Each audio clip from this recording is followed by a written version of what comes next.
Rail मंत्री से सिर्फ यही कहना चाहते हैं और मंत्रालय से भी कि रेलवे के पूरे स्ट्रक्चर को पूरी तरीके से चेंज करें। एक एक चीज को बहुत साफ सुथरे तरीके से कैलेंडर निकाला जाए। अगर एनुअल कैलेंडर निकलेगा, टाइम पे एग्जाम होगा, टाइम पे नोटिफिकेशन आएगा, टाइम पे रिजल्ट आएगा, तो सारी चीजें बहुत स्मूथ तरीके से चलेंगी जैसे और बोर्ड चलते हैं। हमारी 5 मांगे हैं। सबसे पहले एनुअल कैलेंडर अनाउंस करिए।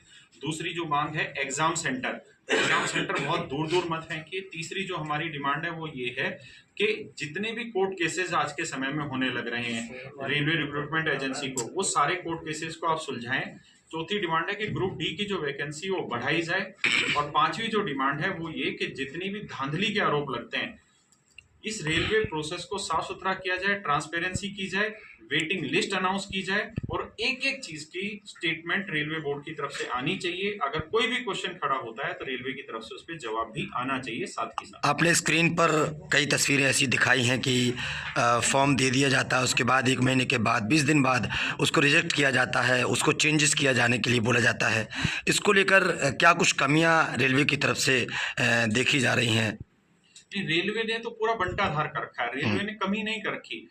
बेसिकली रेलवे जो काम कर रहा है उसमें एक अगर कोई सही चीज निकालनी हो ना तो शायद हमें 2-3 दिन लग जाए, तो एक सही चीज निकालना मुश्किल है। रेलवे ने तो हर चीज में कमियां कर रखी है।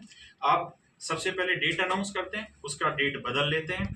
आप एग्जाम की शिफ्टें कैंसिल कर दे रहे हैं, उसके कारण कितने विचित्र हैं कि क्वेश्चन रिपीट हो रहे हैं इसलिए शिफ्ट हो रहे हैं। आप रिजल्ट डिक्लेयर आंसर की रिलीज कर रहे हैं तब आप कह रहे हैं 2 क्वेश्चन गलत है, जब आप रिजल्ट डिक्लेयर कर रहे हैं तब आप 5 क्वेश्चन गलत कर रहे हैं।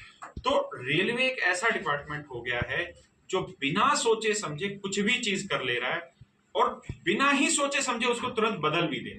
प्रधानमंत्री नरेंद्र मोदी रेलवे को लेकर कई बातें करते हैं कि भाई भारत जो बड़ी बड़ी गाड़ियां चल रही हैं, बड़े बड़े अंडरपास बन रहे हैं। अभी कश्मीर की आपने बात सुनी होगी कि कितना देश का सबसे लंबा अंडरपास बना है।